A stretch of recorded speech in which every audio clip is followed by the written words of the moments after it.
The superhero frame. A long time ago, I took an acting class, and one of the exercises was to bring in 2 items.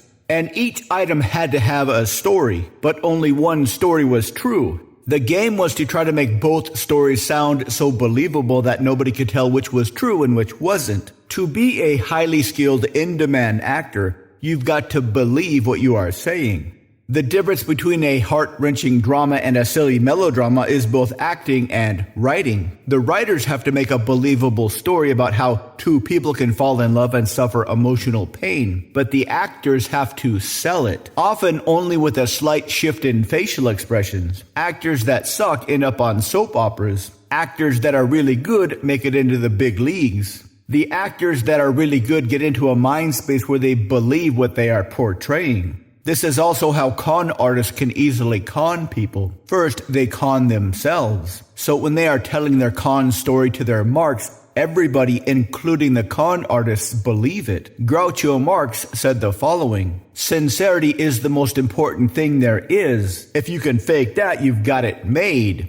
This is funny because it's about faking sincerity, but it's also very, very true. One of the best skills of any politician is to tell a believable story to the voters, to get them to believe that you really care about them. This is generally pretty easy since there are tons of other things going on. Crowds of people, which means social proof. They are all registered with the political party, which means commitment and consistency. The politician is verified in some way by the party, which means authority. Under these conditions, it is pretty easy to temporarily imagine a frame of truth. But how do you do this so you can demonstrate this frame of truth individually, not to con people, but to genuinely help them? Consider 2 kinds of advice. One is generally unappreciated, the kind of unasked for advice that most people hate. This kind of advice is kind of a flex, a statement or demonstration that the advice giver knows more about the advice topic than the advice receiver. It's like the unasked for advice giver is saying,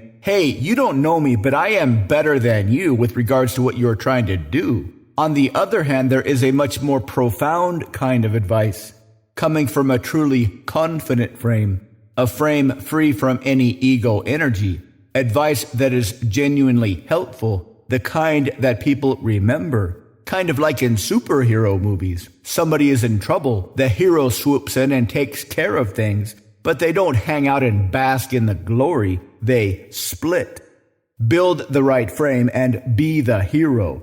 To learn how, visit mindpersuasion.com/3x3.